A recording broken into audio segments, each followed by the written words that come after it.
Hey, welcome back. In this video, I'm going to show you how you can connect N8N to Google Sheets.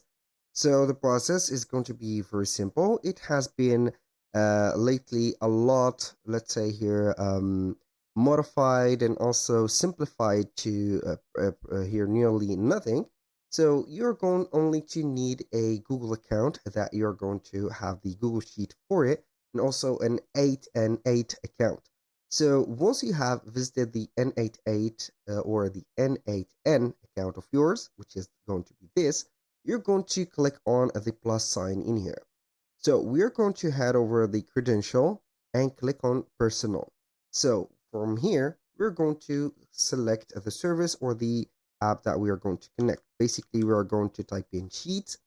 We're going to have two options. First one, Google Sheets or Auth to API. The second one, a Google Sheets trigger auth API. So we're going to select the first one, the trigger, we do not need it. Click on continue. You're going to have this specific, as you can see here, tag or tab. We're going to click on sign in with Google. We are going to make sure that we have on this pop-up to select the right Google account of ours and click on select all from here. So you're going to basically manage the view on the metadata files on your Google Drive and etc. Basically, the Google Sheets files are going to be created or saved on the Google Drive of yours. So this is something that we need to check up.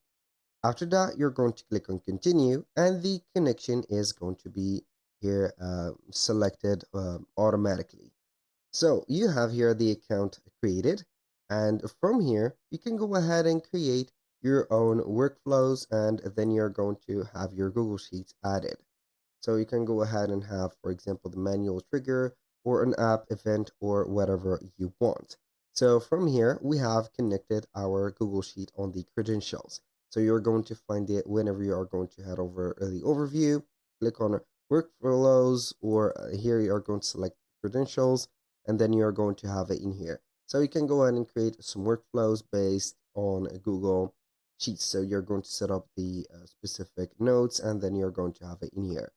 That was all for today's video. Thank you guys for watching. If you find this video helpful, please hit the like button and don't forget to subscribe.